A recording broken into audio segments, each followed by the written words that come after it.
आज हर घर त्रिरंगा कुचिन्नारे पालन करा जायछि। निश्चित भाव भारत माता को शीर्ष को नेबा पई आज भी युवक समाज संकल्पबद्ध अछंती।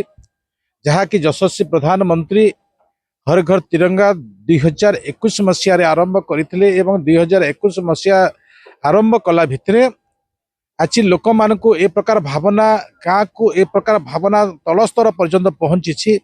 निश्चित भाव जो महापुरुष माने महामनीषी माने देश को स्वाधीनता आने को निज को बलिदान देते निजर जीवन उत्सर्ग करते आज से समाज को मन रखापी आज समस्ते संकल्पबद्ध अच्छा। तो से दृष्टि आगामी 2047 मसीहा जिते बेले भारत 100 वर्ष स्वाधीनतार पूर्ति पालन कर से अवसर रे आज आम संकल्प नेबा 2047 मसीह देश को आग को नेबा जो विकसित राष्ट्र हम एवं आम गर्व अनुभव करवा जे ए त्रिरंगा पताका तले।